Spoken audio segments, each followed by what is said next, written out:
कहना है कि पहले समझने की जरूरत है कि आप तानाशाही व्यवस्था नहीं बल्कि किस व्यवस्था में रह रहे हैं, लोकतंत्र। और लोकतंत्र में लोक यानी जनता पहले है, तंत्र क्या है, बाद।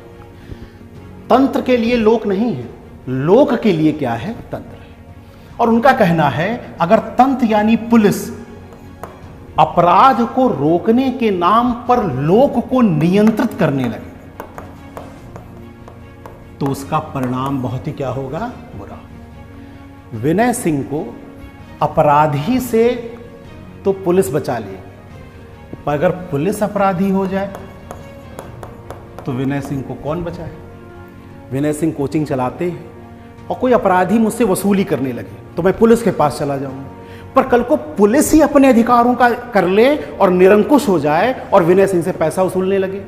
इस तंत्र में अगर लोक कमजोर हो गया, पुलिस हावी हो गई, तो हम डेमोक्रेटिक स्टेट की जगह एक कॉन्सेप्ट को कर देंगे जिसको हम लोग क्या कहते हैं, कौन सा स्टेट, पुलिस स्टेट। और अगर पुलिस स्टेट बना तो जो सबसे पहली चीज खत्म होती है वो आपके होते हैं नागरिक अधिकार। फिर नागरिक अधिकार की संकल्पना खत्म हो जाती है, ये एक बड़ा भय है। तो शुरू में तो हम समर्थन करते हैं, पर वही पुलिस कल को अगर नासूर बन गई तो एक नया दैट फ्रैंकनस्टीन खड़ा हो गया तो उसका परिणाम क्या हो।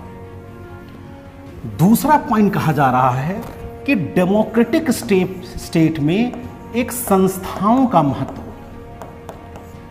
पुलिस एक संस्था है, पर पुलिस का काम न्याय देना नहीं है। न्याय किसका काम है, न्यायपालिका का। और अगर पुलिस ही न्यायाधीश बन जाए, इनकाउंटर कर दे, घर गिरा दे, तो न्यायपालिका जुडिशरी नामक संस्था का क्या होगा।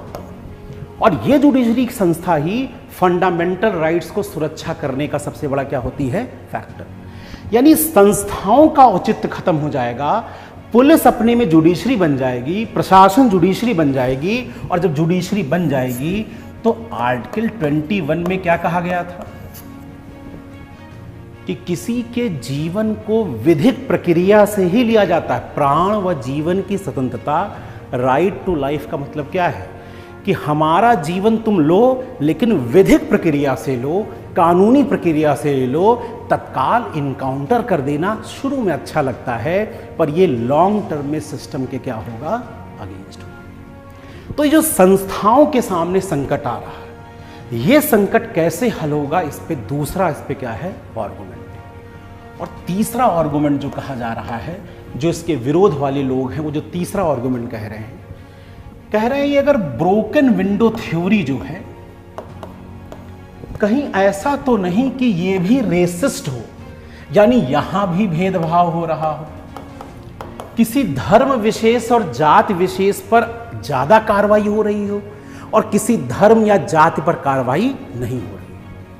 अगर ऐसा होगा, सरकार अगर निष्पक्ष ना हो, न्यायप्रिय ना हो, तो सरकार के अगेंस्ट में एक प्रतिरोध क्या हो जाएगा, शुरू हो जाएगा। ये गवर्नमेंट है और ये एक कोई समुदाय है। समुदाय जाति भी हो सकता है, धर्म भी हो सकता है। इस समुदाय को लग रहा है कि उसके साथ एक सापेक्षिक वंचना है। सापेक्षिक वंचना, वंचना मतलब क्या होता है, अभाव।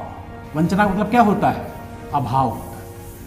अभाव का मतलब ये है कि ये सरकार हमारी बात को नहीं सुन रही है, हमारी आवाज कोई सुन नहीं रहा है, और ये किसी धर्म या जात के लिए ज्यादा क्या है, पॉजिटिव है, हमारे लिए क्या है, नेगेटिव।